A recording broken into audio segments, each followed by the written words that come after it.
We are who we surround ourselves with. The universe isn't just out there, it's interacting with you. Claim your power by embracing the unknown. This is Tracy with Tracy Talks, and I'm here to ignite your curiosity. Don't just listen, embrace it.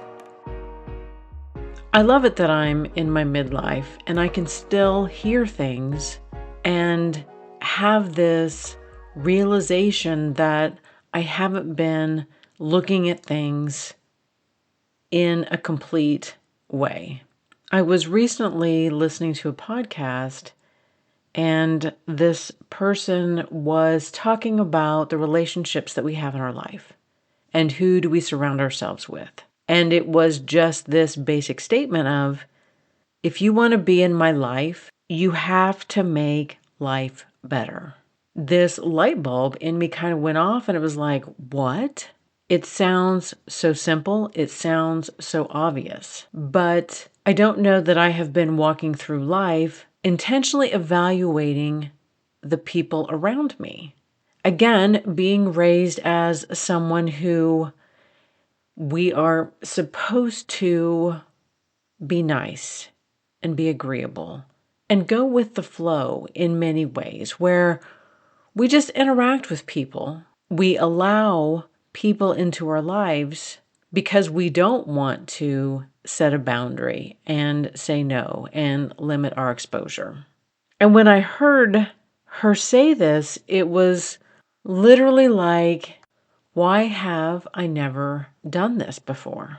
Even when I look back to me getting into my relationship with my now ex-husband, when we got together, I had been single. I had not been married.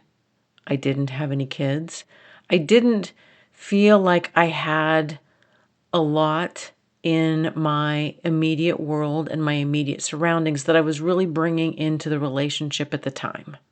I felt like it was primarily me that was entering into the relationship.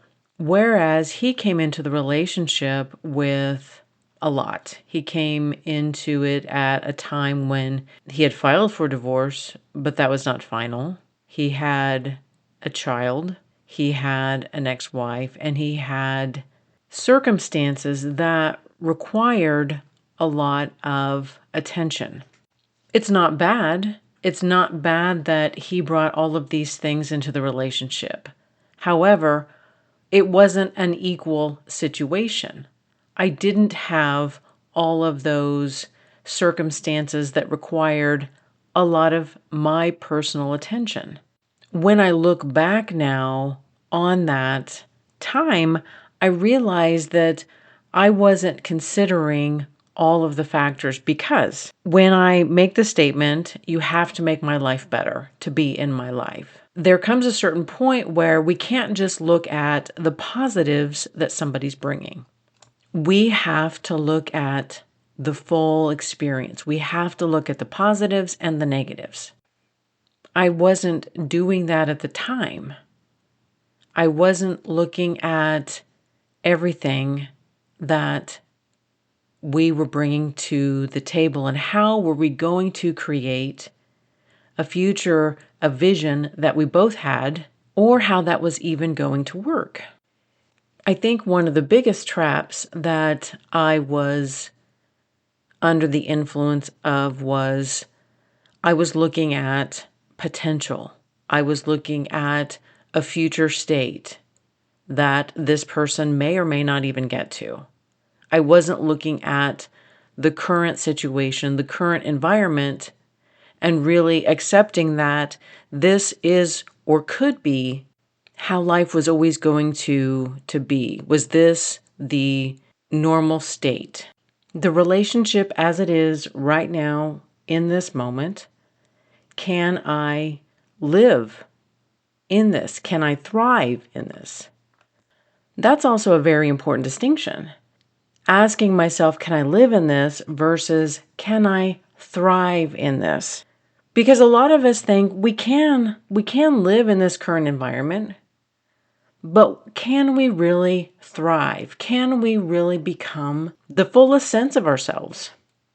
I'm at a point in my life where I am becoming extremely selective with who is in my circle.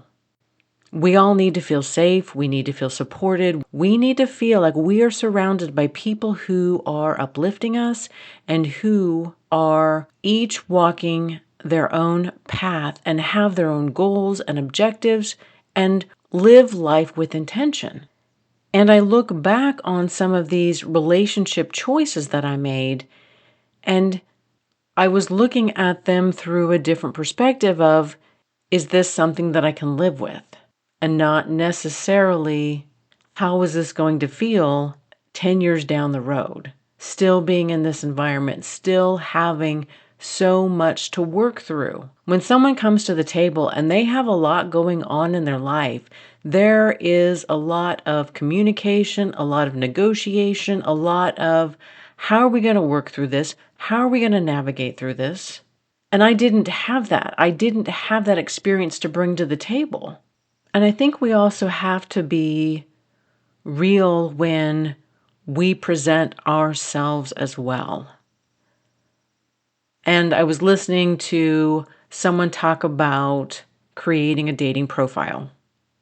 Most of the time, we are encouraged to put our strengths and list our strengths. I like to go hiking. I like to exercise on a regular basis. I'm a great cook, and all of these wonderful things that these are the qualities that we want to present to other people that help to make us more appealing, I guess. I don't like that word, but I'm going to use it. This person was suggesting that, you know what, instead of putting all of these good things out there, why don't you put 3 of the things that are difficult qualities about you? They use the example of when you're trying to sell a house. Instead of listing all the great qualities about the house, list the bad qualities, like it's next to a bar, there's a lot of noise, there's a lot of traffic. And while a lot of people don't want to live next to a bar, there are some people who want an active social life and like the fact that there is easy access. So list some of these difficult qualities about yourself. If somebody can live with your difficult qualities, there is a better chance that there is going to be a true match. And I really thought that was interesting because we do want to focus on all of the positives. We want to focus on the potential and what someone can do. But the reality is we don't break up. We don't become mismatched based on those good qualities. We break up, we have arguments, we get into fights over the hard qualities, the perceived difficult things about us. If I'm going to create a dating profile, how can I express some of my difficult qualities so someone gets a real sense of who I am? Life is easy when we're on some of our best days, and all of these good qualities about loving and being supportive and being encouraging come out. But what comes out on those days when we're stressed and we're pulled in different directions and we feel like our head is going under a little bit? Those are the qualities that if we can present them to people around us, they aren't going to be surprised when they show up. They're not going to be surprised when I need to have a snack and I become hangry if I just present that up front in the beginning. None of my relationships in the past ended because there was too much of the good stuff. The relationships ended because the negative qualities, the things that were not a match for me, could no longer be tolerated. I have a difficult time being in a relationship with someone who doesn't want to communicate. I have a difficult time being in a relationship with someone who doesn't consider me in their decisions. I go back to the statement, you have to make life better. But we also have to look at the full embodiment of the person. We can't just look at these two really great qualities about somebody and say, you really make my life better when you express this side of you. But then what happens when all of these qualities that we can't live with and are unable to accept show up?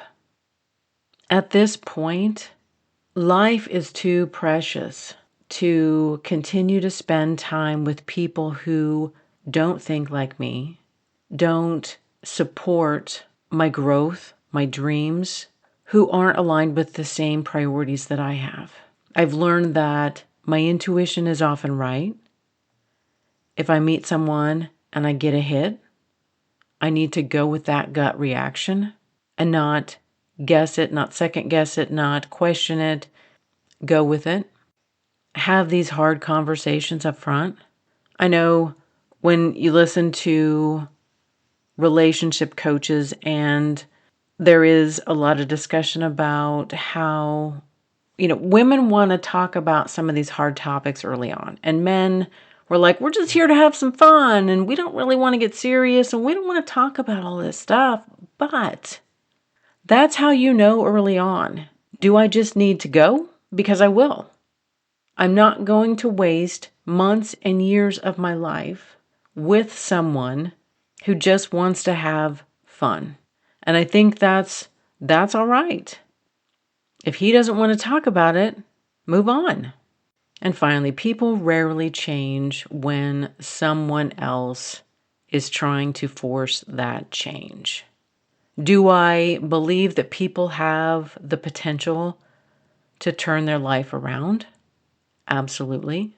But that work needs to be done on their own. Meaning, I'm not going to stay in this relationship while you try to figure out what you want.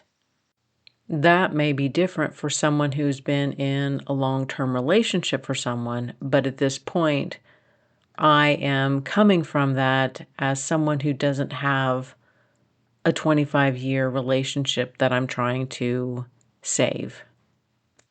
We can maybe revisit whatever this situation is in this circumstance, but people rarely change because there is an external force trying to persuade them that they need to change. We are who we surround ourselves with. Do you make life better for me?